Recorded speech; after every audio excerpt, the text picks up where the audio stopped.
Olá, meus amigos, sejam todos muito bem-vindos ao canal Politizando. Eu sou o William Jacob e neste vídeo vou comentar aqui a respeito do debate que aconteceu entre três pré-candidatos à presidência da República neste dia 26 de setembro na Globo News. Mas antes de falar dele, eu quero pedir a sua ajuda para que se inscreva no canal, ative as notificações e, se gostar do vídeo, deixa o seu like, porque isso é importantíssimo. E se não gostar, manda o dislike também, que não tem problema.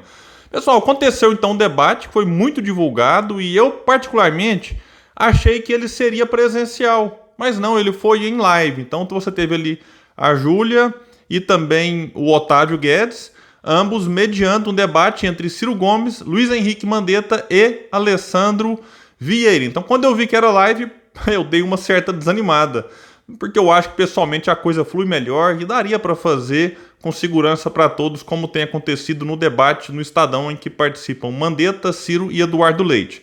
Outro ponto que eu senti falta foi da interação entre os pré-candidatos. Todas as perguntas foram feitas pelos jornalistas e não teve nenhum momento em que um pré-candidato perguntou para o outro, mas pelo menos o tempo foi bom. Eles deram 3 minutos para que cada um deles respondesse as perguntas. E me surpreendeu bem. Eu achei que os jornalistas pelo menos pareceram ali imparciais, tiveram um bom humor na condução, então realmente foi bem legal. Eu acho que vale a pena e é um tipo de evento que não é assistido só por quem já é eleitor do Ciro, por quem tem simpatia pelo Mandetta, pelo Alessandro, mas por jornalistas de outros canais, youtubers, influenciadores, políticos, economistas. Então é um momento realmente que muita gente dá um pouco mais de atenção e isso tem que ser enaltecido. Então me surpreende nesse campo aqui também de maneira positiva o fato do Ciro estar presente, porque a grande mídia vive tentando tornar o Ciro invisível e mesmo ele estando em terceiro em todas as pesquisas com tendência de alta, como aponta o Datafolha, mas eles poderiam simplesmente ali chamar outro, que não falta pré-candidato para ocupar o espaço dele. Mas não, chamaram o Ciro, o Mandetta e também o Alessandro Vieira. Bom, eu separei aqui alguns pontos do que cada um deles falou ali nesse dia 26. Eu vou começar por aquele que eu considero, com todo respeito, aquele que teve uma participação mais fraca, que é o Alessandro Vieira. E dá para a gente entender um pouco também, porque ele é meio que novato na política. Foi eleito senador por Sergipe, agora em 2018. Tem uma atuação muito boa, eu gosto muito do que ele tem falado lá na CPI da Covid. E olha, ficou claro para mim, que não o acompanho muito de perto, que olha, por mais bem intencionado que ele seja, e me parece que não tem preparo para ser presidente da República. Bom, e na sua fala, o Alessandro criticou duramente a questão da corrupção, deu uma passada ali em relação aos atos do dia 12, dizendo que foi um gesto político importante, você ter várias pessoas que podem até se candidatar umas contra as outras em 2022, mas que naquele dia estavam ali todos em defesa da democracia. Ele diz que na virada do ano já pode começar a acontecer um afunilamento de todos esses pré-candidatos. Eu vou falar aqui mais para frente, porque o Mandetta tinha dito que isso vai acontecer a partir de abril, na janela partidária. O Alessandro saiu em defesa da Lava Jato, lembrou do Romero Jucá, que apontou lá atrás, naquele áudio, da questão de estancar a sangria, e ele acusa então que teve um acordo ali dos bastidores envolvendo Bolsonaro, o PT, e enfim, ele historicamente já é aí um defensor da Lava Jato, o que não quer dizer que a Lava Jato não tenha obtido êxitos. O Ciro mesmo destacou alguns deles, mas eu vou falar aqui mais para frente. Mas não dá para negar também que a Lava Jato abusou e muito. E um outro ponto importante aqui, que teve um react do Ciro, porque o Alessandro foi questionado sobre essa vontade do governo agora de ampliar o Bolsa Família, talvez rebatizá-lo, né? Historicamente isso acontece com todo aquele que tenta utilizar isso como plataforma política para uma reeleição. E aí ele foi questionado em relação a essa manobra do governo para tentar furar aí o teto de gastos. Aí quando a Júlia montou essa pergunta, o Ciro deu uma risada porque, gente, tá escancarado, não tem como você ter um teto de gastos no Brasil. O que não quer dizer que deva ter a farra do gasto, enfim, gastar de qualquer jeito. E aí o Alessandro deu uma resposta muito boa, disse que não se deve fazer cálculo eleitoral se o Bolsonaro vai ou não ser beneficiado disso, porque as pessoas têm uma necessidade agora, essa necessidade tem pressa.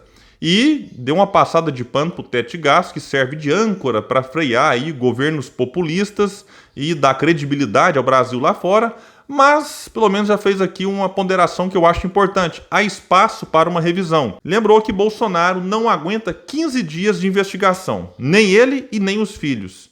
E reforçou algo importante, que é dramático, quando você coloca na mais alta posição alguém com esse perfil, porque ele não toma decisão pensando nos brasileiros, mas toma baseado no seu interesse pessoal e de sua família. E uma fala final interessante, reconhecendo a necessidade de pensar no futuro, de mudar o modelo econômico, que o brasileiro não quer votar em ladrão, nem em incompetente, nem em atraso. Então é preciso garantir nomes diferentes.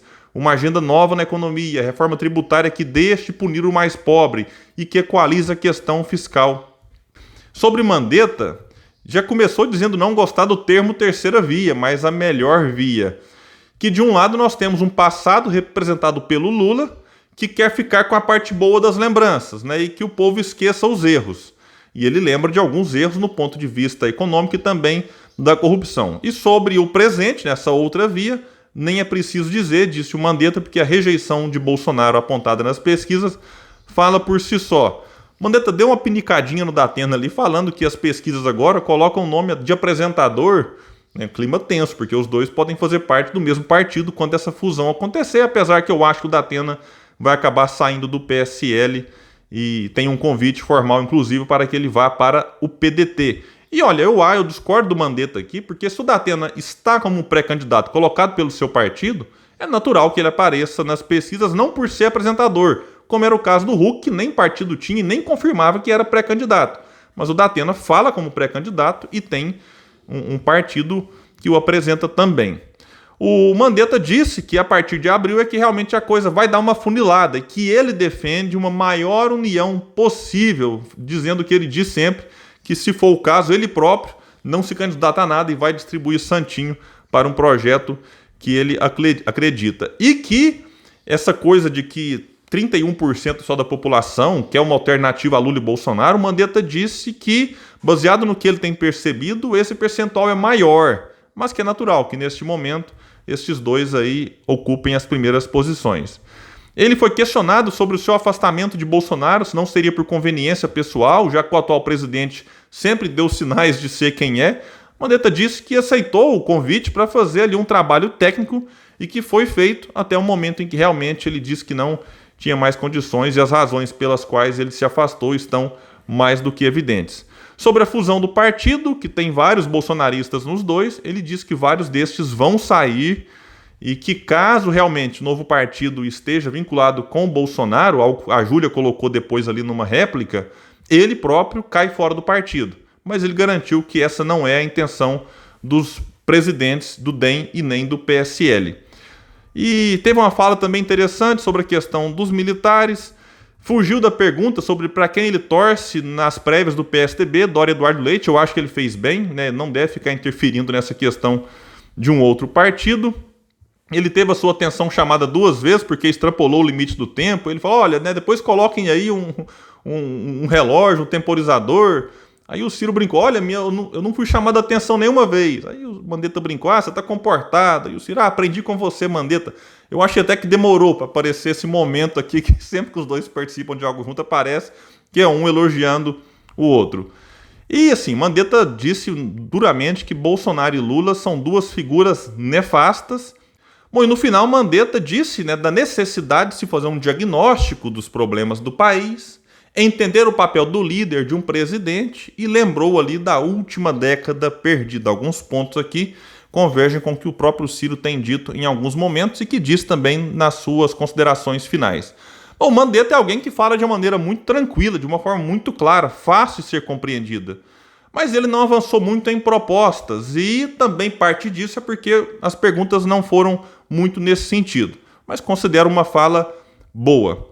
Ciro, acho que fica aqui mais evidente que em relação a esses três aqui era o mais preparado para realmente assumir a presidência do Brasil, que, repito, é algo grave.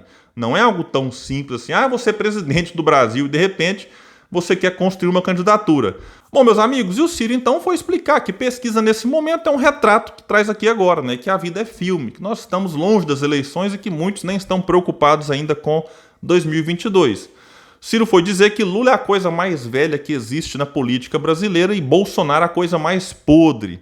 Então aqui, está comparando os dois? Não, cada um tem uma característica. E aí ele vai dizer, existiria o bolsonarismo boçal e genocida não fosse a contradição profunda do ponto de vista econômico e moral, a corrupção levada ao centro do modelo de poder do Lula e do lulopetismo? Ciro chegou a repetir isso aqui em outros momentos. E na economia, o Ciro lembrou, o PIB caiu 7% com a Dilma em 2 anos, algo que nunca aconteceu na história. E a Lava Jato esclareceu coisas irrespondíveis, lembrou o Ciro. Eunício recebeu 1 bilhão de contratos sem licitação da Petrobras. Gedel com as malas de dinheiro. O Jucá e o Sérgio Machado ali na Transpetro. E fala, é preciso entender isso, porque 70% dos eleitores de alguns estados votaram no Bolsonaro. E o Ciro disse, olha, eu entendo e respeito esses brasileiros. E que ele próprio disse que estava em 2018 alertando, né, que Bolsonaro era uma tragédia, que Lula e o PT perderiam e que ele próprio teria chances de vencer Bolsonaro. Mas destacou que o Lula preferiu bancar a aposta e colocar o Brasil para dançar na beira do abismo, e o abismo aconteceu. Isso aqui é muito importante deixar claro para as pessoas pensarem, realmente, o Ciro em 2018 estava lá. E aí a pessoa começa a pensar, se eu tivesse votado no Ciro, tivesse dado a ele uma chance, talvez isso sirva para auxiliá-lo agora, neste momento, de novo, de uma polarização odienta entre PT e Bolsonaro. Aí aconteceu um momento estranho, a Júlia demorou para falar, depois ela fez um gesto com a cabeça, colocou o dedo no ouvido, como se estivesse ouvindo o ponto, e foi lembrar da relação que ela considera, assim, muito próxima do Ciro com o PT, e que só em 2018 que o Ciro realmente rompeu. E logo em seguida ela passou a fala para o Mandetta, não dando na hora o direito de resposta para o Ciro. Mas depois ela voltou, até brincando ali com o Ciro, e disse que ele teria um pouco mais tempo para explicar. Começou falando que concorreu contra o PT em 3 eleições presidenciais. Que em 2002 concorreu, perdeu, votou no Lula porque considerava ali o mais próximo daquilo que ele pensava, ou o menos pior. Foi convidado depois para assumir o ministério, aceitou no primeiro governo, que ele disse ter sido um governo bom do Lula, mas depois não aceitou mais e concorreu de novo em 2018 e que nunca deixou de criticar o PT pelos seus erros. Inclusive quando acusou o Temer, o Cunha, há muitos anos, né? E a Dilma chamou o Ciro de magoado e agora muitos petistas estão de novo. E o Ciro critica o PT porque está magoado. É sempre assim. Ele criticou o modelo econômico que, segundo ele, é absolutamente criminoso e estúpido. Dizer isso ali realmente tem que ter coragem. Que o Brasil, entre os anos 30 e 80, cresceu 6,7% em média ao ano. Depois, durante 30 anos, cresceu 2,5% e na última década cresceu nada. Então, alguma coisa tem que ser feita. Ele fala, qual outra evidência falta para a gente ter clareza que é preciso discutir o novo modelo econômico? E ele reforçou que não se pode comparar Lula e Bolsonaro, porque Lula está no campo dos seres humanos. Bolsonaro é a coisa mais podre que já aconteceu na vida pública brasileira. Não estou comparando, mas o modelo econômico que tem essa defesa violenta da elite brasileira é um modelo ruinoso, que está destruindo a indústria nacional brasileira, que despencou de 30% para 9% do PIB. E esse modelo é o mesmo com Lula, com Bolsonaro, com Dilma, com Temer, que foi o mesmo no segundo governo FHC.